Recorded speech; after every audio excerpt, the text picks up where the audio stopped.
Shop ay legit and quality lahat ng ito. And also, kapag itong lip stain ng Bebot Beauty Makeup ang ginamit ninyo, promise mga sisi ko, Bebot effect talaga siya at ito approved. Wait lang, itetest ko siya for you guys.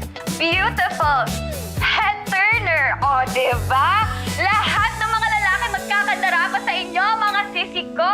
Next color natin ay...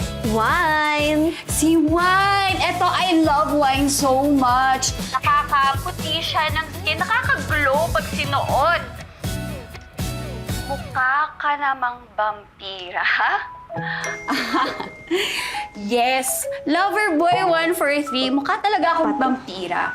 Magandang vampira dahil ang gamit kong makeup ay ang Bebot Beauty Makeup ng Natnats Beauty Shop. Kapag ikaw hindi ka umalis ng live na ito, kakagatin kita. Okay? Alright. Umalis ka na. Going back to our lip shade, Wine. Paload po. Ikaw na naman, Loverboy 143. Alam mo, kung wala kang magawa, matulog ka na. Okay. Thank you.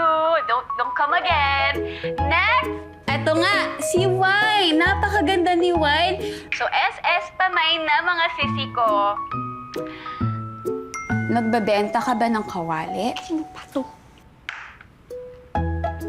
Mukha ba ako nagbebenta ng kawali dito, Loverboy 143? Di ba wala? Ito, walang kawali sa harapan ko, di ba? Pero alam mo, sige, magbebenta ako ng kawali para sa'yo, para mabili mo ng mapukpuk ko sa'yo. Hindi mo na ako tinantanan, ha? Kulit-kulit mo, ano pinagsasabi mo sa live ko. Wisit ka! Ate, kalma. Bakit mo naman in-end? Hindi pa tapos yung live eh. Eh, kasi nakakabwisit yung basher na yan. Ano nang pinagsasabi?